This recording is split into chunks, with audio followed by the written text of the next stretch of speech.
Assalamualaikum warahmatullahi wabarakatuh. Sahabat IKM 50 Kota, pada video kali ini kita akan membahas mengenai hak cipta. Apa itu hak cipta? Pada dasarnya, hak cipta merupakan salah satu bagian dari kekayaan intelektual yang meliputi ilmu pengetahuan, seni, sastra, dan teknologi. Definisi hak cipta juga telah dijabarkan dalam Undang-Undang Nomor 28 Tahun 2014 tentang hak cipta.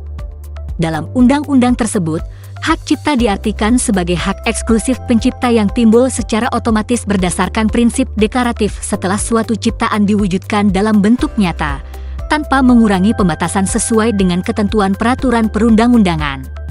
Perlu dipahami bahwa hak eksklusif adalah hak yang diperuntukkan hanya bagi pencipta atau pemegang hak cipta yang sah.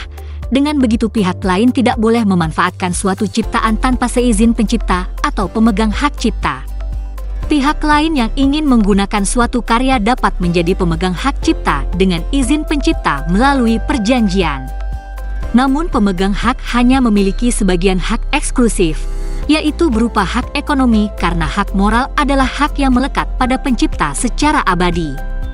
Lalu, apa saja ciptaan yang dilindungi? Perlindungan atas ciptaan yang tercantum dalam Pasal 58 Ayat 1 Undang-Undang Hak Cipta berlangsung selama pencipta hidup dan akan berlangsung selama 70 tahun setelah pencipta meninggal, dan ada yang berlangsung selama 50 tahun sejak pertama kali dipublikasikan. Ciptaan tersebut diantaranya buku, program komputer, pamflet, perwajahan atau layout, karya tulis yang diterbitkan, dan semua hasil karya tulis lain.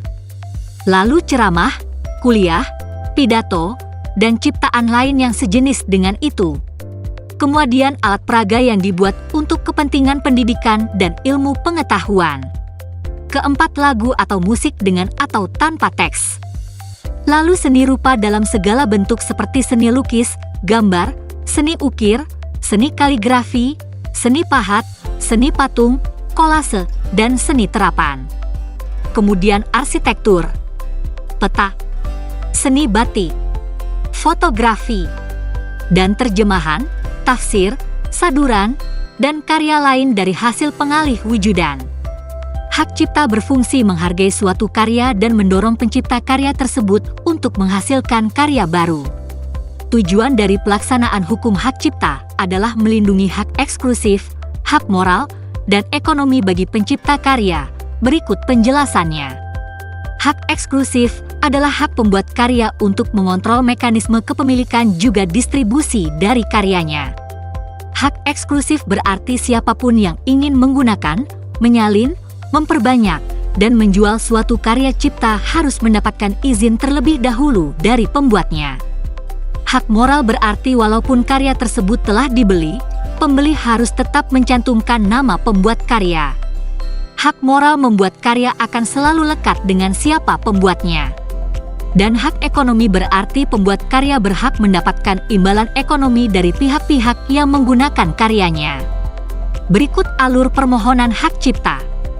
Langkah pertama, pemohon masuk ke situs hakcipta.dgip.go.id. Lakukan registrasi untuk mendapatkan username dan password, dan login menggunakan username yang telah diberikan. Lalu pilih pengajuan pencatatan ciptaan sesuai dengan yang diajukan pemohon, contohnya seperti seni batik. Kemudian isi seluruh dokumen yang tersedia.